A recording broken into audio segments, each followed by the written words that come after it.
So it is again honor to have all of you here because of the weather. This is the second lecture in our Windham World Affairs Council and Marlboro College International Lecture Series. And as you may know, we have 4 more coming, and the list of the speakers are available both in the publication here and in our web, which is called Windham World Affairs Council.org. The background of our speakers, the topics, everything is there. So, here we have Mr. Rodney, forgive me. Iranian make mistake all the time. I have a big excuse. Mr. Rodney Pence will honor us with a talk entitled "How, Where, and When Can the United States Government Effectively Promote International Development?" And believe me, among you, I am the most interested in this subject because I have suffered from lack of understanding. Okay? The background of our dear distinguished speaker, Mr. Pence, is a former government official with a wealth of government and private experience. Mr. Pence has been associated with the Georgetown University School of Foreign Service, B, the United Nations Information Center in Washington, D.C., C, the United States Department of State, D, Booz Allen Hamilton, and, among others, the Millenium Challenge Corporation. Let me put a brief footnote that he had not worked for CIA, FBI, or KGB. However, I am sure both CIA and FBI, and possibly KGB, have used his research, his work, his paper, benefited from, and improved their achievement and their work. I can assure you of that. And I have a little experience myself when I worked for U.S. government. Okay, let me just give you a little background of his background. Mr. Rodney Pence has received a BA in History and Master of Business Administration from Cornell University, all of you know, one of the Ivy League. MA from Fletcher School of Law and Diplomacy. With this very brief and humble introduction, permit me to introduce you Mr. Rodney Pence.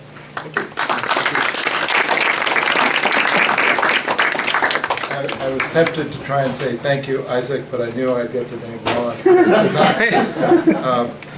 I thought I might, there are a few other bits. You don't really know whether I worked for the KGB or the CIA or the FBI. I assume you. And I won't tell you. I thought I might start off by saying I want to give a big picture about international affairs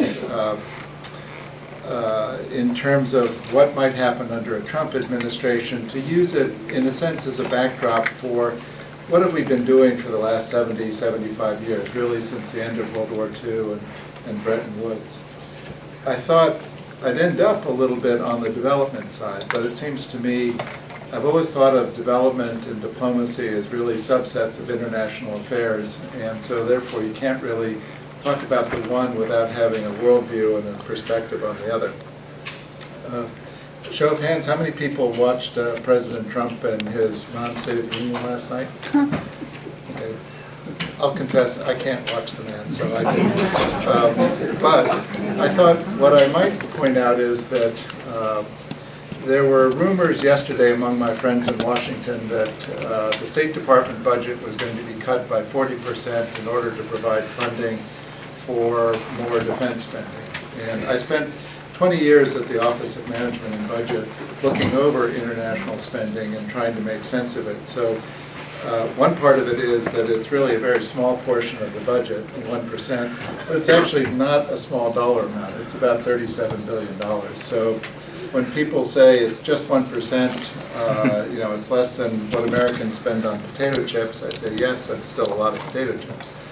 What I think is interesting about the Trump administration, I've worked for every president from Jimmy Carter on, so I go back a fair ways. And what I've seen and what's interesting about Trump is what I would call the anti-enlightenment approach. And what I mean by that is it's intuitive, he goes with his gut, he thinks he knows how to tell other people what to do, being decisive is more important. It's anti-enlightenment in my mind in the sense that it's not about rationality, it's not about facts, it's not about evidence-based work. But there is one part where I do want to give Trump credit, and that is that I think for too long we've just taken on faith the value of an international order. And I think that when you hear him question NATO or people aren't paying their bills, almost as though they're tenants in a shopping mall and he's the landlord, and by God, if they don't pay their bills, then he's going to chuck them out. It's obviously on one level a misreading of what is NATO all about. We want to have allies. I spent 6 months in Iraq, where I was the senior financial advisor to the Ministry of Finance, and I was also the director of the spending of U.S. resources in Iraq. As I was telling Kevin's class earlier, I have a shelf of books about everything we did wrong in Iraq, and usually they have something like fiasco somewhere in the title. And I would agree with that. I think that it was not well planned. I thought the assumptions were shaky, and I was part of the planning group, but we were looking at humanitarian issues, and everything that we thought might come to pass didn't. The Basra Harbor wasn't mined, the dams weren't blown up, things weren't flooded. Everything we didn't think about would happen, did happen. And so part one of this is when you go into a situation like that, it's useful to have allies, and it's useful to have allies who question you. Have you thought about this? When I was there, probably our most important useful allies were the British and the Australians. And they also had, frankly, the smallest footprint. They would rather send the one right person to Iraq to work on something rather than 25 of the wrong kind of people. I don't know that anybody here will have read it, but there's a book called Imperial Life in the Emerald City. And one part of it involves the kids that worked for me, all of whom were absolutely inexperienced. They had been hired from the Heritage Foundation to put together spreadsheets on Iraq's reconstruction. And then they'd been told, oh, well, now you're going to go to Baghdad. And now you're not only going to go to Baghdad, you're going to work in the Ministry of Finance office. These were kids who had never, I think one had an MBA, but by and large, they'd never worked in government, never worked in the Treasury, never worked on a budget, never done anything. It wasn't their fault that they were there. I have to say I was very profoundly grateful that the Australians and the British did send some very good people, one of whom was wounded and airlifted out. But my point largely is that without allies, and the right kind of allies, meaning not just that they pay their share, but that they have the right kind of talents and skills, and that they force you to answer the questions that sometimes you need to answer but you haven't answered. So, Trump worldview. Let's go it alone. Let's build walls. Let's make people pay their fair share. Let's think about ways, zero-sum game. You know, if they win, that must be because we're losing. If we're losing, losing is a bad thing. To me, it's largely repugnant, and in fact, it goes against what I spent most of my professional life doing, which is trying to promote free trade through the World Trade Organization, trying to develop international credit disciplines on international subsidies, trying to make multilateral institutions more effective. I worked for 2.25 years for the Secretary General, UN Secretary General Ban Ki-moon in Washington. My formal title was Director of the UN Information Center, but it was really a misnomer. My real job, as I used to joke, was to speak American to the UN and UN to the Americans. A hard job. When I would go out and I would give talks about the UN, one part of it is just how complex the UN is. In fact, many parts of the UN much precede the UN itself. For example, maritime safety. The commission was actually started after the sinking of the Titanic.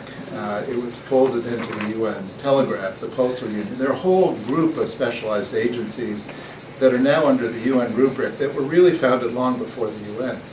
But my major point is that the UN started really as, if you will, an antidote to what the League of Nations had done in the 20s and 30s, well, 20s and most especially the 30s, when it really became clear that a toothless organization headquartered in Switzerland wasn't going to be able to stop fascism.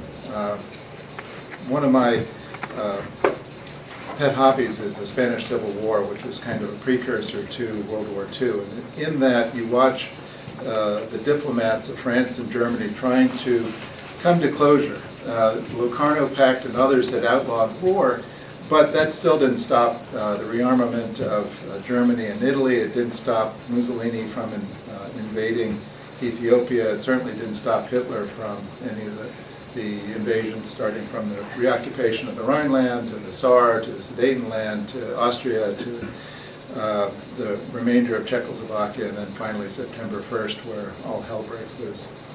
What I think the founders of Bretton Woods were trying to do was to create a web of institutions that would, in some sense, because it was the victors of World War II, bring counterbalancing power against anybody who might show up. And the notion was a little bit that, well, if the big five, US, Britain, France, China, and Russia could agree on something, Soviet Union, then they would have a chance of stopping it. In some sense, I think for a number of years that was a pretty valid concept. But there were a whole series of other institutions that were founded. The World Bank, the International Monetary Fund, the World Trade Organization, or really the GATT, the General Agreement on Trade and Tariffs. So these were all attempts, if you will, to capture, I think, the energy that came out of the war, that came out of, well, we can't have this kind of event happen again, so what can we do to prevent it?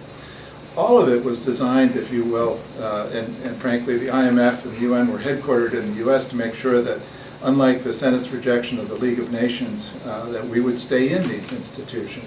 And now we're faced with a president who says, well, maybe yes, maybe no. Being a budget guy, the budget is supposed to be presented by the president, his request, in the first Monday in February, so a couple of weeks ago. Usually for a new administration, they let you slide for a couple of months. So I expect it'll come out, you know, I think somebody said that they thought it might be the end of March. I'm absolutely curious what's going to be in it. Wouldn't surprise me to see zero funding for UN peacekeeping operations. Wouldn't surprise me to see a major cut in US payments to voluntary organizations, some of which we rely on, frankly, to do a number of things like the OECD. It wouldn't surprise me to see a major cut in development assistance. It wouldn't surprise me to see a reduction in the number of diplomats.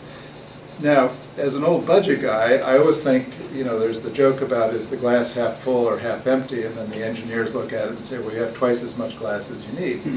I think, you know, there is always in every large organization those old words of waste, fraud, and abuse. But one person's waste is somebody else's, you know, stellar project and national interest, what they want to spend time on. So how you define these things is all in the mind of the beholder. Having worked for the UN, I'd be the first to say that almost every criticism leveled against the UN is accurate. It's loaded, it's inefficient. I think when I worked there, there was an entire office that was supposed to collect information on non-governmental organizations so these people could, so that the organization could get a pass to be on the floor of the General Assembly. And I said, well, okay, so I was in charge of collecting all of the US NGOs. Well, what criteria am I supposed to use? Well, are there principles consonant with the UN Charter? I said, well, how do I find that out? You know, I mean, most of these are groups that you never have heard of. You know, it would be, you know, the Westphalian you know, pogo stick hoppers march, and you'd say, they don't even have websites, they don't have financial statements, they don't put out things saying, I'm absolutely opposed to the charters of the UN. And they said, well, it doesn't matter, write what you can write. So I dutifully would collect information. I'd send it. There was an office of 30 people that were collecting from me and my other colleagues this kind of information. I thought, well, this is a large waste of time. You don't really need people. Just give everybody a pass. Make sure they're frisked as they go in, because you never know. But because there were 30 people at the UN who were employed to review these things, you couldn't possibly suggest that that was maybe not the highest use of resources. So I'd be the first to say, by all means, look at the UN. By all means, find ways to improve it. President Obama was fond of saying that the UN is an imperative but deeply flawed institution. And I think that's probably a pretty accurate characterization. If you didn't have the UN, what would you do? Create another world body? I mean, there is the UN that is the General Assembly. And, it's a very discouraging place if you go there and you watch the debates. Because it's basically people, it's how many people remember C-SPAN when it first started doing the U.S. House, and they wouldn't show you the audience, and you'd see the speech, and then they'd pan to the audience, and there wouldn't be anybody there. Now, having worked for the House of Representatives, I can say, yes, there are a lot of times when nobody is there. On the other hand, when your person is getting up to make a speech, it can be pretty compelling stuff. Appropriation bills, which are the must-do, must-pass bit of Congress, really, there wouldn't be a lot of people there, but there'd be 30 or 40 people who'd have to speak and say something, and when votes would be counted, they were important. So it's not just because there are people there doesn't make it important, and just because there are few people there doesn't make it unimportant. What I think going forward is, how do we bring back sort of a skepticism about multilateral institutions? They're not, a godsend. We're not talking about world government, but we are talking about how can you create a venue where people can come and disagree? How can you create rules? So some of this is sort of toning down expectations. But I don't think we're going to get there with Trump diatribes about it's all a waste of money, they don't do what we tell them to do, we give them foreign aid, why don't they vote our way? We give foreign aid for a number of reasons, and now I'm going to turn to the development portion of the program.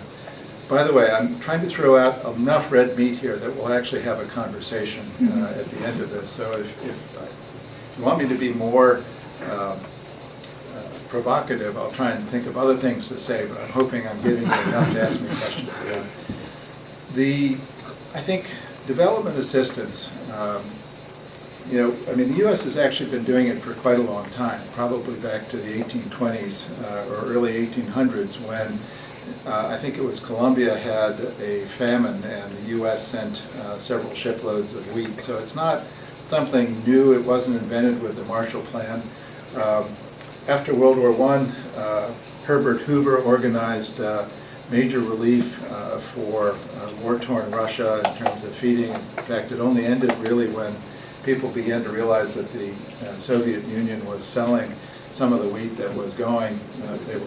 Wheat being fungible, they were selling it to help their hard currency expenses and starving some of their own people. So all we were doing was, in some sense, making it easy for the Soviet government to earn money.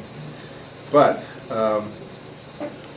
after World War II, when people began thinking about, first obviously with the problems in Turkey and Greece, and then with the Marshall Plan writ large, and then sort of the reconstruction, if you will. Has anybody here read a history of the Marshall Plan? Good, I'm safe, well, except for one guy. One of my friend's father was an AID official who had actually been part of the Marshall Plan. And he described it as very different from massive resource transfers. He said what they did in the case that he had worked on, they brought French shoemakers, craftsmen, to shoe factories in Iowa. They let them see modern manufacturing. So it wasn't just the resources that were mobilized, it was kind of the technical know-how, the organization, the cultural changes that were all part of it. What I think when people now talk about a Marshall Plan and trying to mobilize large amounts of resources to deal with a problem, what they have in mind is what they think the Marshall Plan did, which is that it was a kind of a coming together. If you read the congressional passage of the hearings that were before the Marshall, they were very skeptical, very critical. Why was this going to work? Why did we need to do it? What was in the national interest? And you could read it almost as though it's today. And it's, what I have to say is some of the questions are pretty darn good, and some of the answers are pretty darn good as well. But there was kind of an overall feeling. People were so worried about the Soviet Union, particularly in the aftermath of the A-bomb explosion, which people had thought would be years and years later, that they were willing to suspend some of the criticisms, and they were willing to, in essence, rebuild Western Europe. What I think that meant took leadership. It took a lot of people who were willing to do things that were, in some sense, antithetical to the zero-sum game. So how do you create a World Trade Organization that's based on everybody reducing tariffs, not just trying to protect a particular sector? How do you build an IMF that was probably, unfortunately at the time, much more interested in currency stabilization than in currency adjustment? But same thing with the World Bank. The World Bank's formal title is the International Bank for Reconstruction and Development, and it was geared at Europe. So in some sense, what we've seen are institutions that moved away from their original purpose. A lot of the U.S. foreign aid institutions were reorganized by President Kennedy in 1961. It became the Agency for International Development. Little side note, my father was a university professor, and we went to Turkey, lived in Turkey for a couple of years, where he was teaching at the Middle East Technical University under an AID contract. So it wasn't just resource flows. Going back again to the French shoemakers, it was the transfer of technology and information. What I think this brings me to is, what is the role of the United States going forward in international development? I had the privilege, when I came back from Iraq, of working for the House Appropriations Committee, and what I learned there was just the importance of asking tough questions, that you couldn't assume that people had thought about everything. And believe me, after Iraq, I kept coming back with more questions. Of, why didn't anybody ask this? Why would we assume that? Why did we think, dollars would be the currency? Why were we presumptuous about changing their flag? I mean, we did a number of things that I'm still embarrassed about. But coming back from Iraq and then working for House Appropriations led me to the Millenium Challenge Corporation.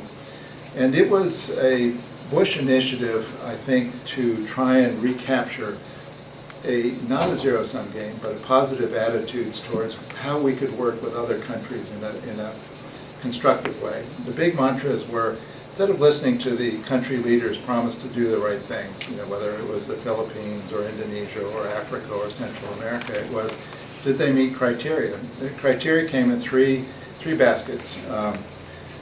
Political economy, if you will, so it's freedom from corruption, good governance would be shorthand. Second, investing in people, education and health. And third would be economic freedom. It would be free trade, it would be what cost did it take to start up a business. There were 17 indicators, all done by third parties, so it wasn't shaped by the U.S. or by U.S. institutions. Done, some of them by the World Bank Institute, which is, for those of you interested in development, it's a phenomenal resource. Check out their website. So countries would be selected by their income group. So if you were a lower income country, you weren't competing against high income countries, you were competing against your cohort. So if you were in the upper half, you passed half the criteria, then you were eligible for a compact. A compact was an agreement between the MCC and the foreign government, but it included a major stake in how the country would put together proposals. So the proposals were supposed to come from the country, not from us. So we didn't send people there to say, gee, you ought to build a road, you ought to change your currency, you ought to do this for curriculum reform in the school. It was all designed to elicit from the country what it wanted to do. Not just the country's government, but the country itself. So how do you do that? Really hard. I mean, one, you go out to the countryside, you visit every province, you talk with labor leaders, you talk with farm groups, you talk with businessmen, you talk with parliamentarians, you talk with journalists, you talk with other aid agencies. And then when you come up with a list of projects, you try to make sure that they were good projects, that they met economic rates of return, that they were didn't have unwanted gender effects. As an example, one of the countries had a law that said that married women couldn't hold property. had to be held by their husband. Well, we said, we can't go forward. We believe in equal rights under the law, so we're not going to sign a compact with you unless you get rid of that provision. Most of the beneficiaries of our project were going to be women, and I was the chairman of our investment board that would review these, and probably half the board were women. And interestingly, all the women said, well, the beneficiaries are women, let's go forward. And all the men said, but we can't go forward. This is really antithetical to our principles. In the end, we held tough. The government did change the law, and so the project went forward, so it was kind of a win-win all the way around. But what I think going forward will be problematic is whether or not that kind of fact-based, evidence-based, what works, how do you do it with country ownership, not zero-sum, not commercial advantage, not we do this, you must do something else, a quid pro quo in a political sense for us. That's at risk. Now, how much at risk, I don't know. The irony to me is that the MCC, along with the President's Emergency Program for AIDS Relief, are both Bush initiatives, and yet, I hope they stand. I hope they survive the Trump onslaught. What's curious is, yes, sir? You haven't mentioned Truman's .4 program. That's true. And I was very interested in that because I was offered the job of being a lawyer to that program. I didn't take it because Joseph McCarthy thought I was a communist. Yeah. It's, well, that's a much longer topic. I'm assuming you weren't a communist, and it wouldn't matter if you were. I think about, frankly, the foreign service careers that were blasted by McCarthy, John Service, John Peyton Davies. There was a lot of talent that walked out the door that should never have walked out the door. A disgraceful period. But the program was an interesting program. You want to, please? It was a technological assistance to less developed countries. How it worked out in the end, I don't know because I wasn't there. Yeah. Well, maybe we'll get back to that after the talk. Good. Anyway, where I'm going to end up is that I am hopeful because I think some of the principles, the Enlightenment principles, the reliance on fact, question authority, be skeptical, ask questions, look around you, see what works, what doesn't work, kind of an essential pragmatism. By and large, over the last 250 years, they've won out. And I hope that they'll win out again. But that doesn't mean that it doesn't require people to be engaged. So for the people, they do these polls every once in a while about how much does the U.S. government spend on foreign aid. And the answer is routinely 25% or thereabouts. Okay, we know it's less than 1%. 1% is still a lot of money, so I've never thought that because it's small doesn't mean you can't pay attention to it.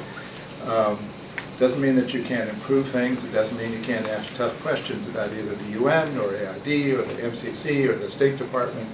But it does mean you have to have some faith that we're working towards a better world where it's not a zero-sum game, where if somebody else is better off, then they're going to be buying your products, they're not going to be arguing with you about other things, that they're going to look at the environment, they're going to look at human rights, they're going to look at any of the issues that what we would call in Washington cross-border issues. So I'm going to stop there. That was kind of the Galloping Gourmet overview by my lights, but ask questions. Yes, sir. Yeah, I'm interested in what you, I think you spoke to the major point, is the way the system has been working. Is that going to survive, at least the United States part of it? And I would ask the question in a somewhat different way. I would say there's the civil service, there's the legal establishment, there's the rational military, there's a series of institutions that have people who have been doing what you described for a long period of time, which is threatened by what you might call the irrationality of Trumpism. My question is, and I think this is on a lot of people's minds, what is your feeling about the ability of this legal establishment, of the diplomatic corps, of the people of the State Department, the bureaucrats, the sane military people, to either stop Trump or enable the system to survive and work in spite of them, and most important, to what extent can they resist? And I'm not talking about the protesters, that's Right. another part of it, but the people who are in the system, working in the system, what is your feeling about their ability to oppose a movement that is based on a nativism that has been developing for a number of decades, which Trump has exploited? Well, I'm going to give you a nuanced answer to that question. One part of it is that, I was a civil servant for you. I mean, it would never have dawned on me, for example, because I worked for the president, and as we used to say, the presidency. We'd never leak anything. We just wouldn't. I mean, that was an article of faith. I think most civil servants feel that they're there as professionals. They're there to carry out a program. I think what is going to be hard, particularly for people in agencies like EPA, where it's, you work there because you believe in the mission, and then you have somebody as a cabinet secretary who comes in who says, I don't think what you do is right. In the case of Rick Perry, if he could remember the name, he demolished the Department of Energy. I think a couple of things. One,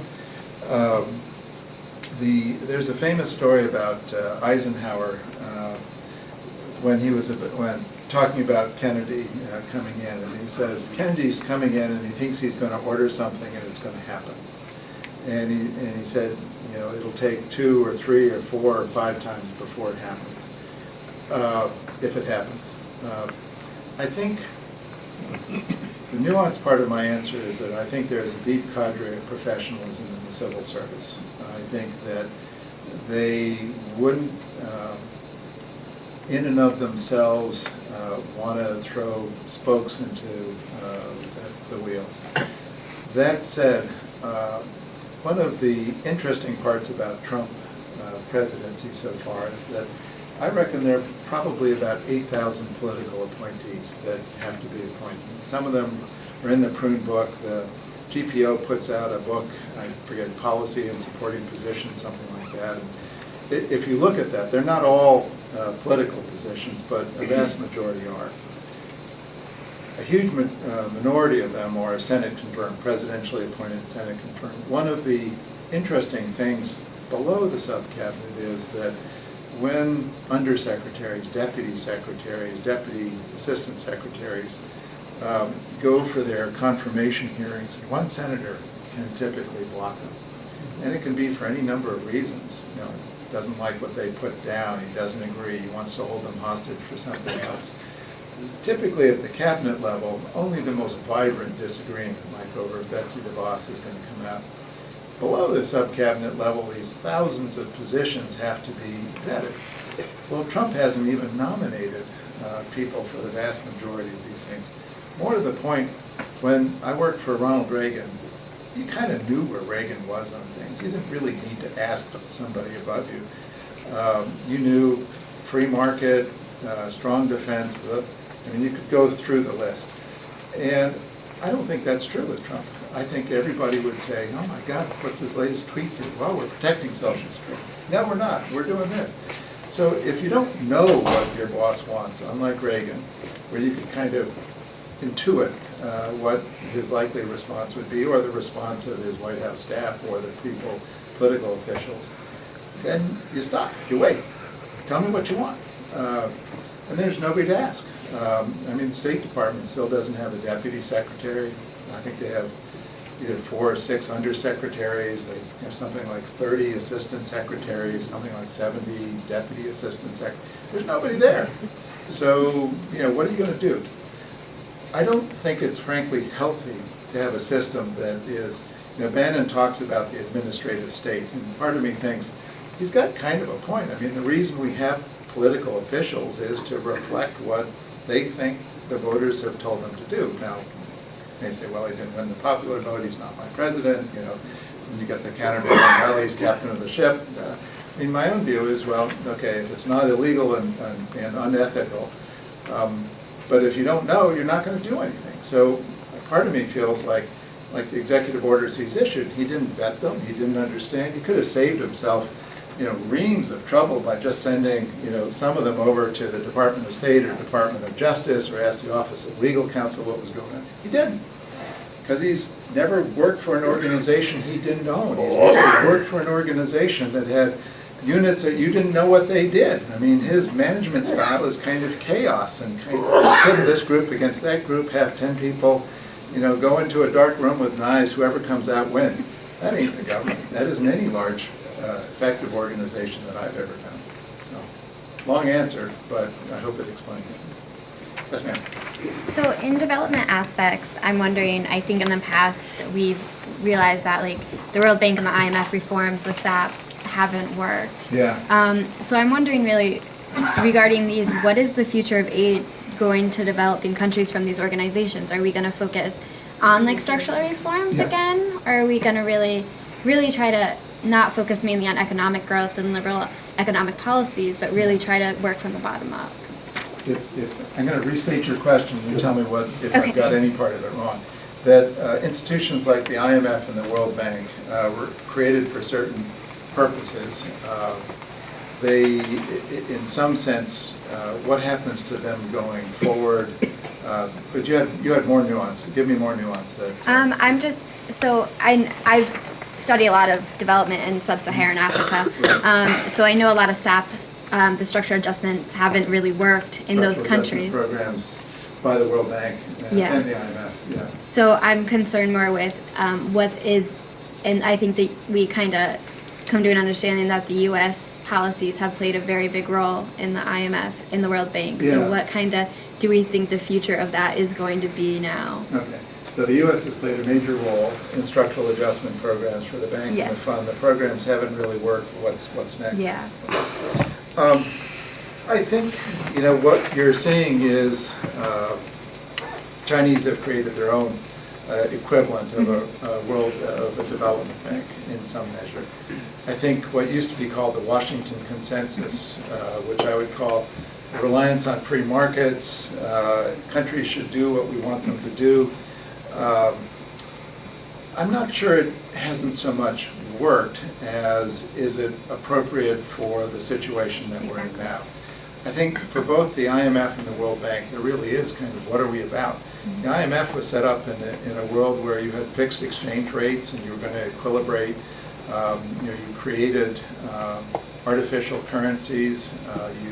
To try and balance. Well, okay, the pound's still there, but the franc is gone, the Deutschmark is gone, the yen, is not the reserve currency it once was. So I think it is a different world. One of the backstories to the IMF is that how are IMF salaries paid to staff, the 1,000 economists who work there? Well, they're paid from the interest proceeds. They're paid from the interest proceeds from the loans that they make. So they have an incentive to make loans because that's what pays for the IMF staff. I think that's an untenable situation. So you have, on the one hand, a kind of a desire to lend. You have, on the other hand, a degree of self-interest.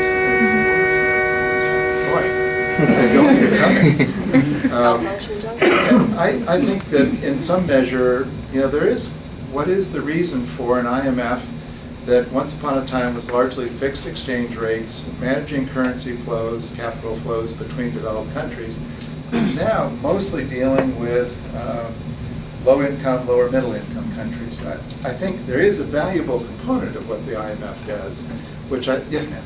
Is IMF international money? Yes, International Monetary Fund, or the Impossible Missions Force. The IMF is one word. Yeah, it's the international. Just a brief digression. It was created probably about 1,000 economists. They work in Washington. That's where the headquarters are. By tradition, the head of the IMF is a European. It's Christine Lagarde at the moment. And what they do is they send teams of economists that actually do provide incredibly invaluable advice on to developing countries. So, for example, if you really want to know what's going on in a country, read the IMF country report. It's all very dry central banker kind of stuff, but sometimes an illuminating fact or two will get through. I think for that purpose alone, it's invaluable. Its original purpose is long since gone. But so what should we do with a new IMF? Ditto the World Bank. Largely it makes loans to country governments and sometimes regional governments. It does this with the expectation that the loans will be repaid. So they don't really look too hard at what the loans are going for. The U.S. has been one of the skeptics in terms of environmental damage, gender equality, some of the other criteria.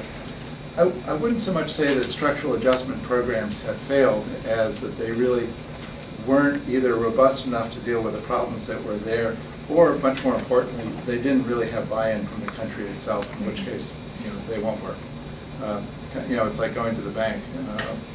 Please give me money. Well, if you're financially healthy, you don't need it. If you're financially desperate, you'll say and do anything to get the money, but does that mean that you'll really repay? So, other questions? Yes. I have a comment just to help you, and then I will present my question to you, and it's related really. As a banker and a international financial person, I worked 22 years for Chase Manhattan Bank and 10 years for ARG. We felt at the senior management that both IMF and World Bank were not doing great favor to the developing nations, that they were making big mistakes in funding projects and development, which other local banks and other international had to support, and would fall apart, and it would cause more damage to the country than if they had not started that one. Just remember that for your study. Permit me to ask you one question, Please. which is also related to the work that I did, and that is the biggest customers I had in developing countries in West Africa, where I lived and worked, and in Asia, where I worked, were people of the government and government related. Meaning their personal bank accounts. Well, having the personal account and all related investment that they were doing outside of the country within Chase Manhattan Bank. Yeah. And 90% of that wealth came from somewhere. And when we followed where it came from, it was all from U.S. government aid. Now, I brought that to the attention of the USA people, for whom I had worked some other time. They knew about it, but there was nothing they could do. Is that some problem that you stay faced with? No, I mean I guess it depends a little bit on the time period and the programs. Most of the aid programs over the last 15, 20 years had been technical assistance programs, very rarely commodity programs. So in some sense, aid would send, when I worked for Booz Allen, the notion was that you'd win a technical assistance program, a contract for agriculture. And so it wasn't a resource that actually went to the country. It paid for salaries of expatriates and then whoever the local nationals were that would be hired. It clearly could happen with the PL480 program where you were shipping wheat by and large. But frankly, there was a greater inefficiency, if you will, than the diversion. So for example, under PL480 there was a cargo preference law that said that the commodities, if they were going to be fortified or bagged, had to be done by American processors, that they had to go through an American port, and that they had to be shipped on American flag ships. So right off the bat, that was about 40% more expensive than buying the same commodity, wheat, corn, locally, meaning in the country itself. So you know, that's why I say, and part of me, when I look at what Trump is doing, the skepticism, it doesn't work, you know, it's money that's misspent, there's a chunk of me that says, well, there are good questions there that really do need to be answered. If there were resources that were being moved and that went from, you know, AID to the government officials and then via, you know, bank accounts out of the money, then I would say yes, more The More important- government would ask money for certain departments, certain developments, certain Yeah. projects, and the US government would give for that, which is good for the country. Yeah. Except maybe 50% went for what they had asked, Yeah. the other 50 would be. Yeah, that's not. Which was very common. Yeah, that hasn't been the norm. What I would say is that one of the big fissures in development is between what I'll call, you know, the Paul Farmer, Jeffrey Sachs school. In fact, I think when Nancy Birdsall comes, you should really ask her this question as well, which is work through local institutions, give them the resources to do things, and then they will, in essence, be able to distribute within the country more effectively than bringing in bands of technical experts. Almost every other development agency does in fact give cash grants to the government. So if you go to the British the British aid agency, the Department for International Trade and Investment, Development, sorry, DFID, they do tend to give block grants to the government for certain purposes. Now, part of the question is, money's fungible, so can you follow it everywhere? So, you know, in the case, I'll use a real world example. If you say, okay, we're going to build that school, we'd like to have $10,000 for that school. School is built with local government money. Was your $10,000 diverted? Maybe. The school was built, it cost $10,000. You know, does it matter? And Nancy will probably elaborate a little bit more on that argument, or could elaborate. My view is that when I was at the Millenium Challenge Corporation, we were working on infrastructure projects, and what's more prone to graft and corruption than limited bidding on large dollars? So we went to extraordinary efforts to make sure money wasn't diverted, telling Kevin's class that we were going to build an industrial park in Senegal, and the son of the president of Senegal began buying up all the plots of land in the area that we were going to build the industrial park. And so we decided to build it elsewhere. But that required good intelligence, thanks to our friends that you didn't work for, but should have. But, you know, I mean, it's a constant issue. You are trying to make sure that sources aren't diverted, that they're used for what they're supposed to be used. But you also have to take the view a little bit that if you think you can track every dollar from here to here to here to here as it gets washed through accounts, it's very difficult to do that. If, on the other hand, you say, look, we're giving you $10,000, we want a school to be built. We don't care if you do it with your money or you do it with our money, as long as the school is built, because that's what we want. Different case. Yes, sir. Doug, Oh, sorry. over there first. Yes, ma'am. I thought what you were saying was really interesting about how you were mentioning that when the money is transferred from government to government, that a lot of it goes missing. And being from Nigeria, and I think we're like 6th most corrupt in the world. Yeah. There's billions of dollars that go missing Yeah. in these transfers, and then the infrastructure project is never done. Yeah. And then the need to extend on the loan, and then you can up your interest now. And Yeah. so I think everyone's compliant. Yeah. And I worked for a UN program and saw like firsthand that, you know, the United States is, we still are self-interested, I think. And if we're not able to reckon with that, and why people like different African countries would want to work with China instead of the United States, when we're telling them like, oh, you have to do this, you have to do that, and then we have all these issues in our country that we don't want to address.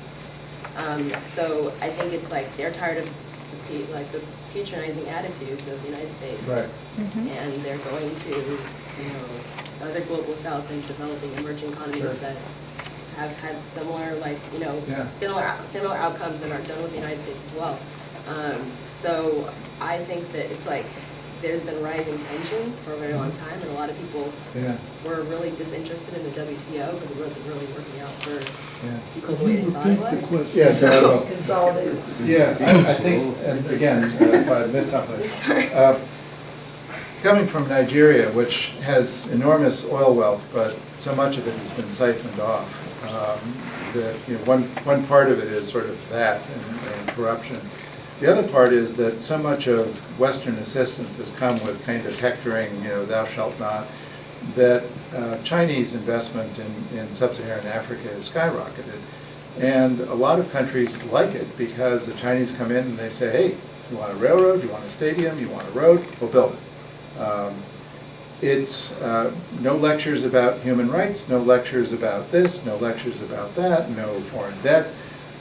In some sense, it's the Chinese are practicing a form of mercantilism.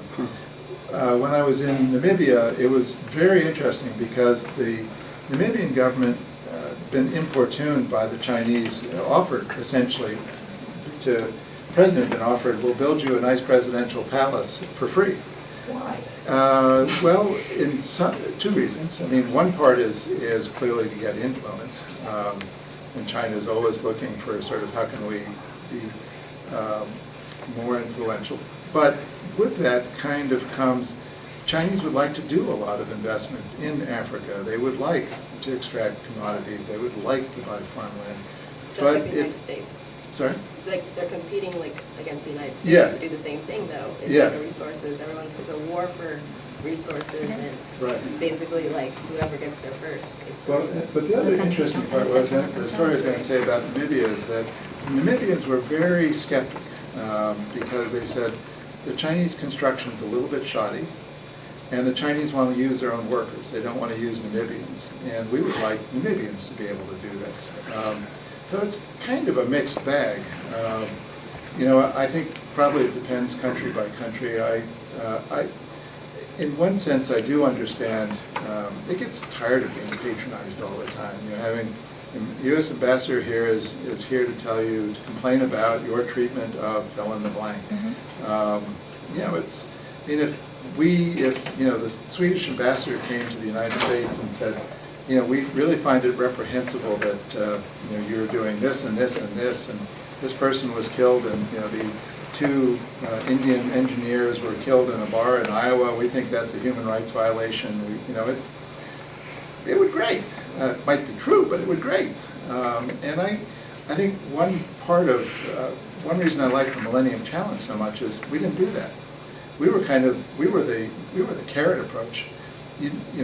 We believe in gender equality. You don't have to affirm that, but you've got this law that's discriminatory. We're not going to work with you until you change the law. There's no berating. There was, you want to do this? It's in your interest. They do it. Sometimes they don't. Then you have to be prepared to walk away. There was one question over here, and then I'll come back. Yes. This question comes from having a number of students in the room this evening, and the only comfort I can take from the Trump election, which he didn't, of course, win a popular majority, is that the forces offended by his standards, his policies, are going to find common cause, and he is going to be a catalyst for the more progressive side of the polity to explore and find their power, and it won't be so long before what is after all a backward-looking, retrogressive constituency anyway will be history. And it's based on an idea of returning America to an industrial time, which we've long moved on for. So I'm wondering if you've given this any thought, what the institutions we've been talking about this evening in the United Nations, how they're going to look 20 years forward when we've got a much more, I hope, politically enlightened majority of goodwill and progress. I mean, I think, I think what is useful about what Trump has done is to focus the spotlight on whether it's the UN or the IMF or whatever. And I think the utility is that these institutions haven't evolved as much as I think they should have evolved. And, a little bit like, the UNESCO play, 6 characters in search of a play. I think, you've got the institution, but what should the institution really be doing? And I think, particularly for the UN, which got, into the development business in a very big way. I mean, I used to count up all the agencies, but UNICEF, UNDP, UN Population, UN AIDS, goes on and on and on and on and on. Well, what do these programs do? And are they worthwhile? And I think it is time to take a skeptical look and say, the UN is it's a little bit of a weird animal in that the G77, which is really probably like 125 countries, they vote on things in the General Assembly, and then they present the bills to the 20 countries that pay most of the bills. The US is about 22%. And say, well, we want to do these programs. But the programs really don't have buy-in. They're really not looked at by independent outside groups for utility. In fact, the ones that I know about, I would have closed in a heartbeat. UN is still working in North Korea, for example, and it's like, well, doing what? But having said all of that, what I think the weakness on what I'll call the progressive side is, it's so easy to be against Trump. But what are you for? And I think that what are you for is the hard part. It's moving forward together. Well, that's not so catchy. I mean, is it, a progressive agenda similar to what Bernie wanted to do? Well, listen, having worked for 35 years in Washington, I can tell you he wouldn't have gotten an electoral vote, south of the Mason-Dixon line. It's, coming up with a coherent philosophy and what do you stand for? I mean, in some ways, I think these will be the salad days for people who are anti-Trump. He's clearly going to make mistake after mistake. I think you guys, never mind. I think the Republic is going to survive, but I honestly hope out of it comes a much more thoughtful, well, what are we about? What do we want to, I don't want people reflexively to support the UN. I want them to look at the UN and say, so we're spending $2 billion a year for what? A building in New York? I mean, that's a lot of money. There are peacekeeping missions that have gone on for 20 years. We still have peacekeeping missions in Cyprus, in Western Sahara. They should have been ended a long time ago. There is, I think, a core of, let's look at these things. I look at the IMF and I say, great financial advice, but you shouldn't be lending money. I look at the World Bank and I say, you're doing project lending, but you're not really doing any of the project analysis. You're just kind of assuming that people are going to, do things. I think it's time to, get out the wire brush. Yes, ma'am. Oh, and then I'll come back over to you. Sorry. Well, I'd like to speak in favor of the UN. You may. My husband worked for the UN for 22 years in Southeast Asia. Mm-hmm. Where did he work? UN Fund for Population in UNFPA. Indonesia for 6 years, actually 10 years, and Thailand for 5 years, and Bangladesh, and that included Laos. And then I was a volunteer, my husband was a volunteer in Vietnam, and we lived in the Philippines in a rural village. And the one thing about the UN is, yes, it's a very flawed organization because it consists of members from all over the world who have different cultural orientations. And so their approach is different. And so one UN person and another UN person have to figure out a way to get along and figure out what their orientation is going to be and how they're going to work together in order to work within a country. But then I'd also like to say that from my observations of my husband's work in the Fund for Population, he didn't have a large amount of money, not like the amount of money that USAID would give to a country for population.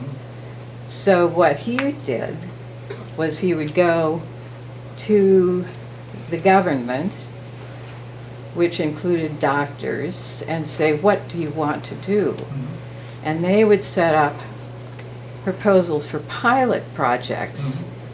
And in Indonesia, one of the very successful ones, which is obvious, was to set up clinics in the markets that were not only for women, but also for wellness checkups for babies. And then, by proving that that was successful, then the government could take it over and get money from World Bank or some other agency. And then in Laos, they hadn't done a census since the time of the French. And the UN said, oh, it's impossible. That country doesn't have the infrastructure to do a census.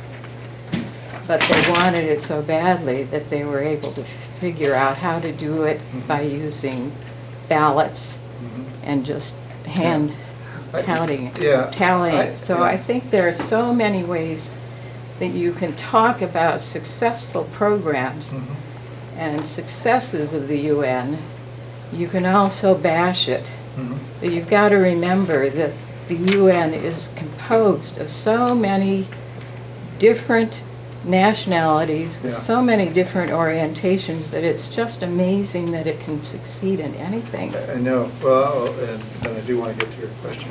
You know, there's a great book that was written in 1973, which is, I think, called Defeat of an Ideal. And it's by an Australian woman who worked for the UN. If you read the book, and it's basically how the UN has become arteriosclerotic. She's talking largely about the UN. And it, promotion was based on seniority. It didn't do any of the things that it said it would do. There's a lot of good work that the UN does. I didn't, when I say take a wire brush to it, what I mean is, well, if it's good work, how do you know? Now, as an example, it costs about $250,000 to send an AID official to the average overseas post. It's probably $400,000 in Africa, $150,000 in Latin America. If you're going to send somebody abroad, you want to make sure that that person who's going abroad, and the UN probably costs more than that because they pay substantially better. If you're going to do that, you want to know what the benefit is. And to my mind, there may be a terrific benefit, and not in any way saying that that hasn't happened or won't happen or could happen again. But when I look at sort of the taxpayer, and I live in a small town in upstate New York that's pretty poor, it's kind of, okay, how do I evaluate these two kinds of things? The UN is, yes, you get a rebuttal. You're talking about salaries. Yeah. You have to keep in mind there's World Bank, and yes, their salaries are very high, and IMF.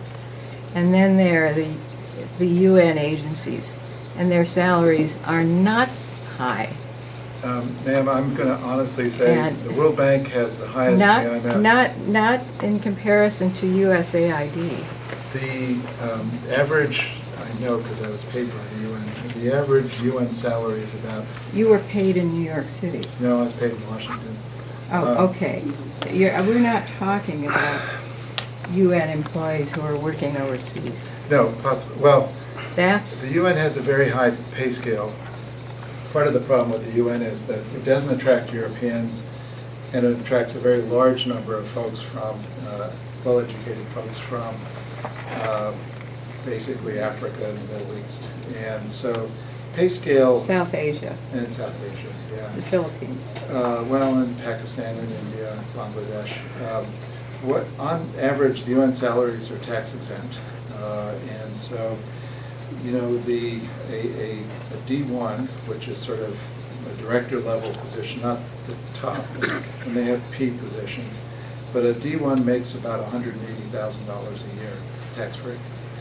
And if you are working overseas and you get a housing allowance, a vacation allowance, to be able to go back to your home country, an education allowance, if you're a UN official in New York, You get all of those things, and if you lose your job with the UN, then you lose your visa, your American work visa, and so you're sent back.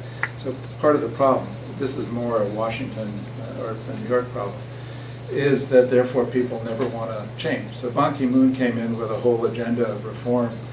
Not a, spent 10 years as Secretary General, not a thing was done, because he couldn't. Because, in some sense, the UN is about process and protocol, and people would suggest things. And like the office that collected my NGO material, they didn't want to change anything. These people were paid extraordinarily well to do essentially nothing. So anyway, but that, again, not to denigrate what people did or could do or have done or might do or will do or have done. So anyway, you've been waiting patiently. How do you address the concern that the MCA was created, pushed by the Bush administration to basically support U.S. government neoliberal imperialism? Would you repeat The question is, how would I respond? MCA is Millennium Challenge account, it is the budget account that was set up, was created to push Bush neo-imperial liberalism? Okay. No, the free market privatization. Yeah, no, it absolutely was. I mean, I would say guilty. I think that free markets are better than almost any other form of autarkic. Not all the time. How Sorry? free are they? There are major exceptions. Which ones? Look at the environment. Look what the free market does to the environment.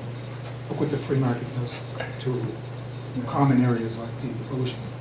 Well, then my response to you would be something along the lines of Churchill on democracy. It's the worst form of government except all others.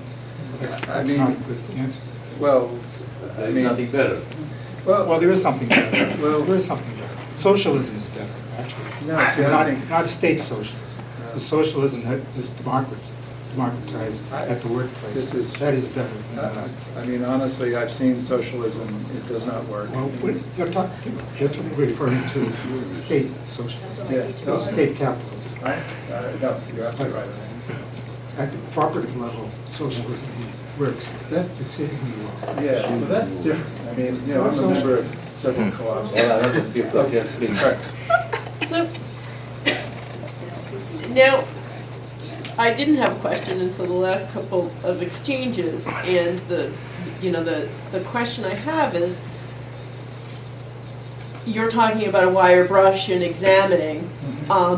We've just gone through a period where our public education system has been totally decimated because of bad examining of the system, of the teachers, of the curriculum done by people who don't know anything. Are you a teacher?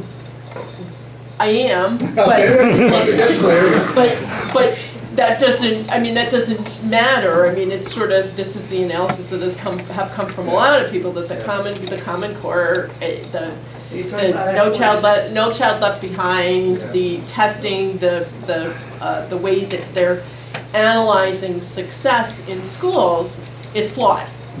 And so the question is, how do, given the nature of the administration, how do we make sure that if we're going to be taking a wire brush to programs, that we're actually examining them by standards that make sense? One of the things that when I was at OMB, I would spend a lot of time saying, don't tell me a program is good or bad. What does it cost? What are the inputs? What are the outputs? What are the outcomes? And so what I think is hard, and I'm not a teacher, but I know tons of folks. My kids went to public school. I went to a small public school. The question is, what is it that you want to get out? And I think what is no doubt fair is that teachers are suddenly being asked to teach to results, and so they're spending. I mean, I've read most of the criticisms.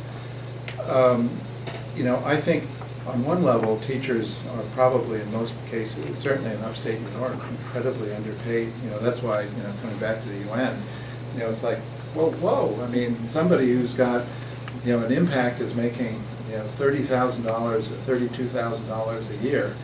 on 40, 60, 80 kids, however many, are going through their classroom here. I think the challenge is, how do you come up with standards that people would look at and say, well, that makes sense to me, and what are they? And I think if anything, the failure in the public, see, we're really far away from international affairs and development, but because international education is one of the hardest things that we would work on, I spent a lot of time looking at curriculums in schools. And so in French West Africa, for example, you can build a school, but is the state paying the teacher to show up? Then we found that we had to pay for teacher housing. And we found we had to dig wells because these are by and large rural schools. You have to look at the organic whole and say, well, what are all the things that are required for success? You can't just fund one part of it, you have to look at the whole of it.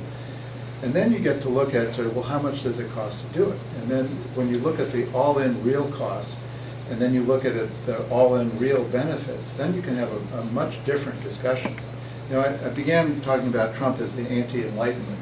To me, enlightenment means that you question your beliefs, you question your convictions, you look at the facts, you try to be pragmatic.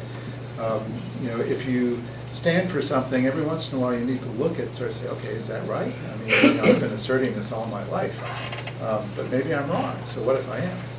But anyway, that's, okay, in the back. So I'm asking my question from a German perspective, and also I'm not a world affairs person, I'm an ecologist. So what was going through my mind is, to what extent does actually, so coming to the US, there's always the assumption US is the world leader. And I think a lot of the policies make always the assumptions US is the world leader. And I'm wondering to what extent now with Trump's approach to the international world, could there be a flip over that people either in Europe say, no, we don't agree with you, or that developing countries say then, no, we won't give you the resources anymore because you are too offensive to us? Yeah, I mean, I think, repeating the question, it's sort of the U.S. has always thought of itself and been deemed by lots of countries as being a world leader. Is Trump so offensive and so egregious that other countries will react negatively and say not?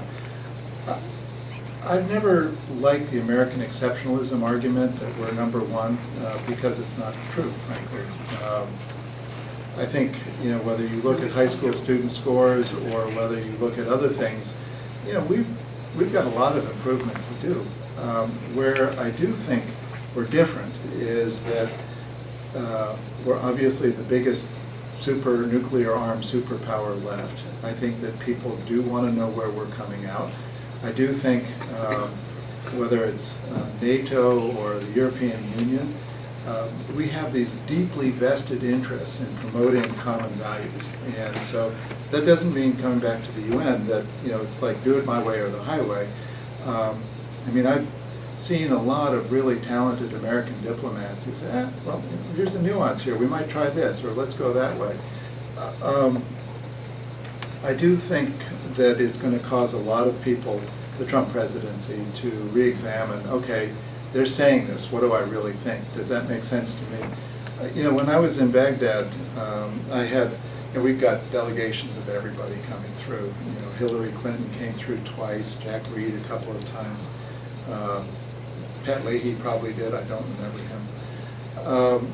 But also we had delegations from European countries, particularly the British. And it was interesting because Britain's got a parliamentary system where you have shadow ministers that are part of the opposition when they come through. And what was intriguing to me was to watch sort of you could almost feel the internal mechanisms, intellectual mechanisms gearing. We're here and how long and what assumptions and does it make sense? And I think, watching the trouble that John Major got into, afterwards, I think people are sort of wishing they had asked some of those very tough questions to begin with.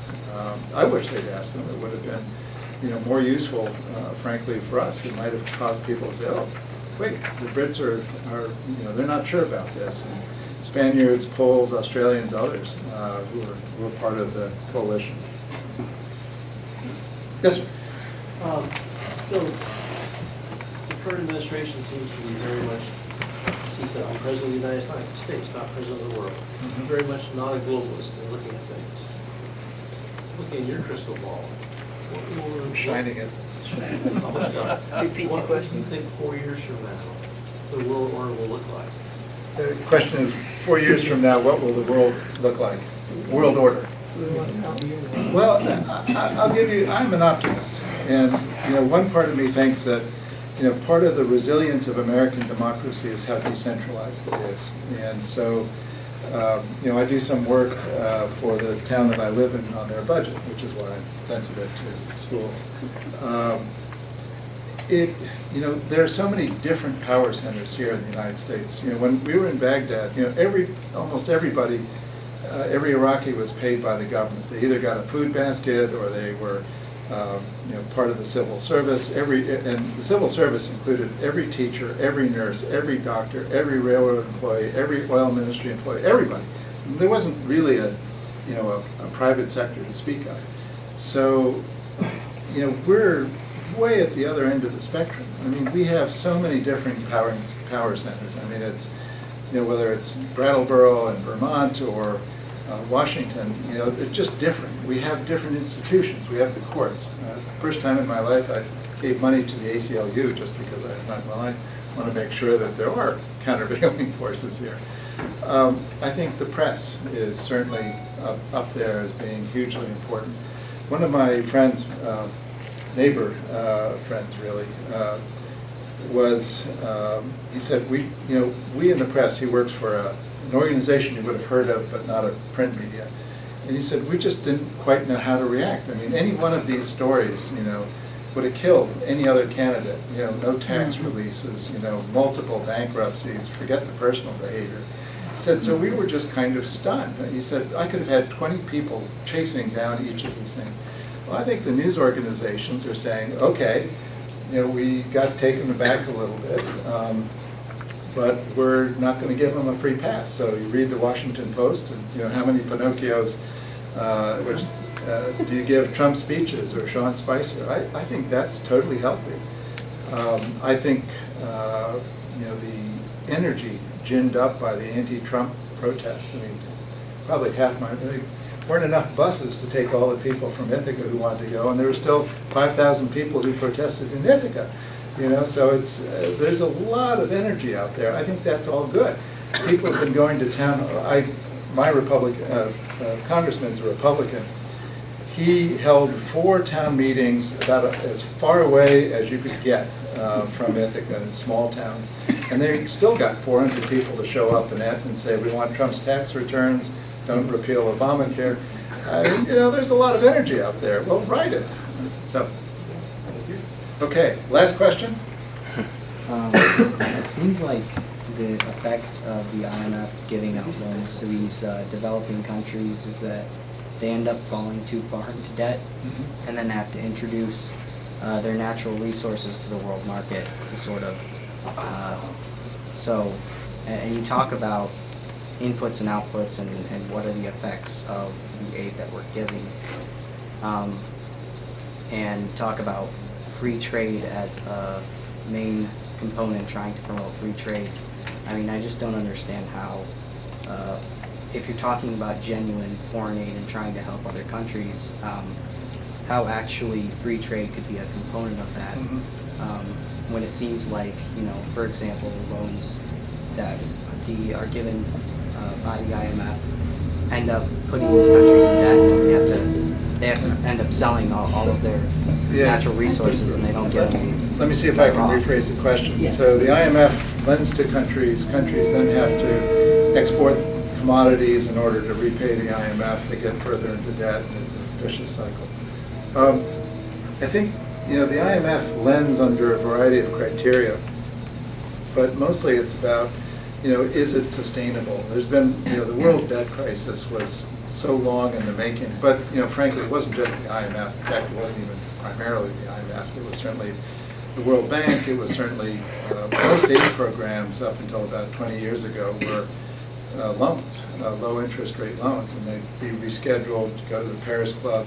Paris Club would say, oh, you're unable to pay, therefore we're going to reschedule your loan. Countries would say, thank you very much. That would buy them a year, 2 years, 3 years, 4 years, and then it would become unsustainable again.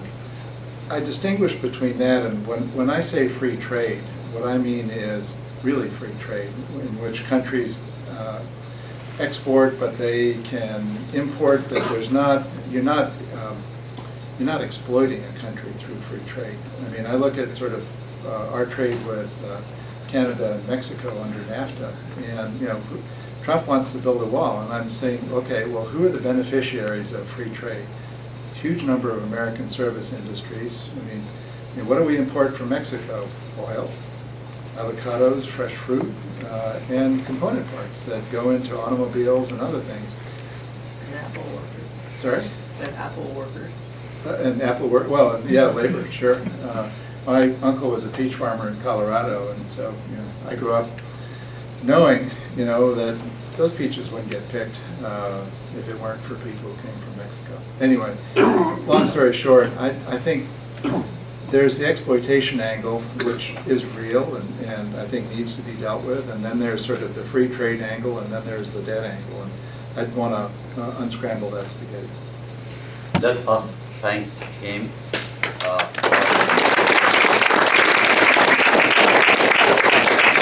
All the MBAs and BAs and so on, let's offer him a PhD. Honorary PhD. Thank you very much. Thank you.